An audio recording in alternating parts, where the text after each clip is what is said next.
What's up, guys? We're gonna talk about how to use your 3 different wedges on the golf course, when you should use them, how you should use them. Let's cover it. Let's go.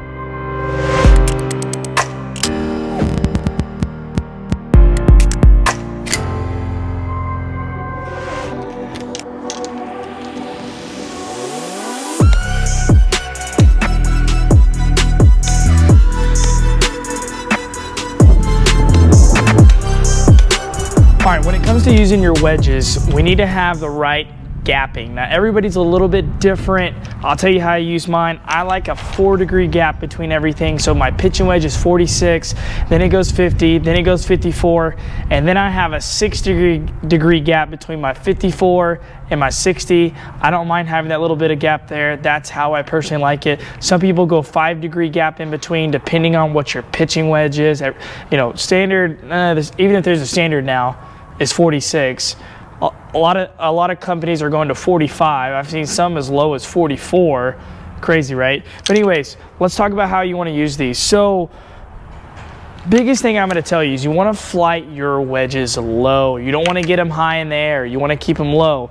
If I give you a golf ball and there's a target 50 yards in front of you, or let's say 30 yards in front of you, and I said land it on the target, you're not going to throw it as high as you can and hope it lands right underneath it. That's not the best way to control distance. I want you to throw it directly at it.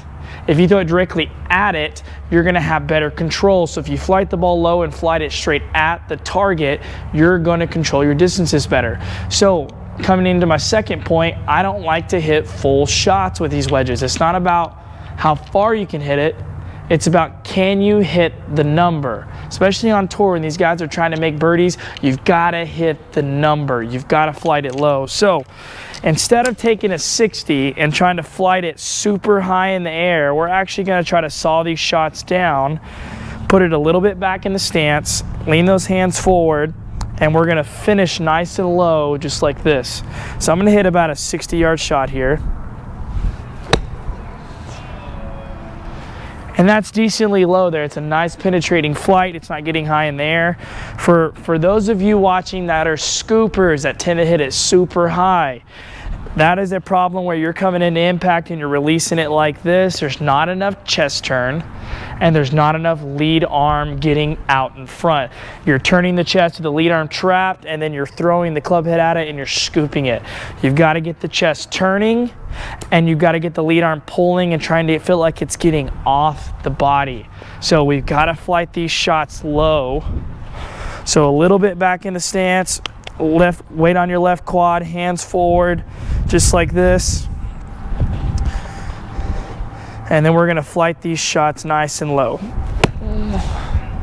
Now that's relatively high because it is a 60, but we don't want to flight it super high in there. If you're a scooper, the ball is going to be thrown up in the air like this.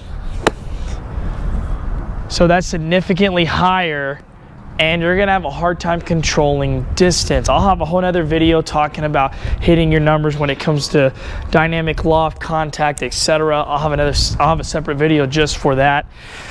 But instead, let's just say, well, I hit this 60 up to 80 yards. I usually don't hit it past 80 yards unless I have to. I gotta get over a tree or whatever. So that's about a 3/4 swing for me. It goes about 80, 85 yards. Now, if I wanna hit something 90 yards, I'm actually gonna go to my 54-degree wedge. That way, I can keep the ball flight low. I won't add a lot of loft into it. And I can still keep the shot penetrating and at the target. And I want you to notice my finish. It's finishing nice and low like this. This allows me not to add a lot of loft, because if you're throwing that club head really hard, you're gonna end up finishing with a big high full swing with a lot of left wrist extension. You wanna be able to finish with a nice straight line, and the only way to do that is to turn your chest and make sure you're not flipping the head hard, okay? Then if I wanna hit, I hit this up to about 110 full, or not full, well, I guess it's about 100 to 105 really, 3/4, but then a full swing is gonna go around 115, 120.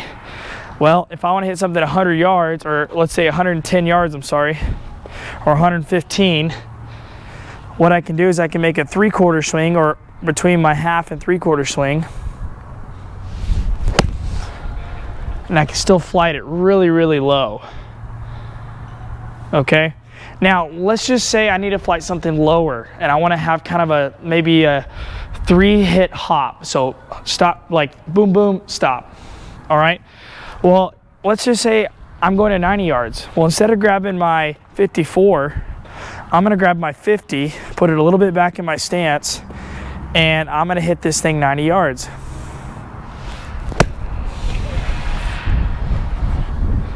That's going to allow that ball to come, go hit, hit, and stop. Okay, you can also flight it low, but if you want to get two big hops and stop, go up a wedge, maybe 2, and flight it in there. Especially if you have a slope sloping into you, you can go up to even a pitching wedge and it'll still go hop, hop, stop. Okay, so what I would like you to do is get some technique down to where you're not scooping it. You have to control the dynamic loft, the loft at impact. You can't be scooping it. Then we need to learn how to flight all of our wedges low. Stop hitting them high. Stop trying to throw them up in the air. Let's throw it right at it. Land it just short of the hole. Let it skip up to the hole. Depending on the shot, sometimes you can carry it all the way to the hole. And let's get more accurate and get our birdies, or get our shots closer for some more birdies. Hit one more here. About a 3/4 swing. Nice and low and right at the target. That's going to have a lot of spin.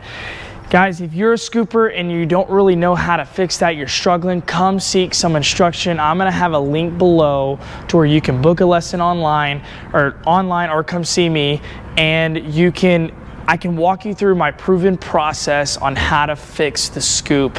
I have a few steps you gotta follow, some techniques, fixes we gotta go through, but wedges are my favorite. They're my favorite thing to teach. I love teaching them. I'm really good at them. Let me help you out. See you guys in the next video. Peace.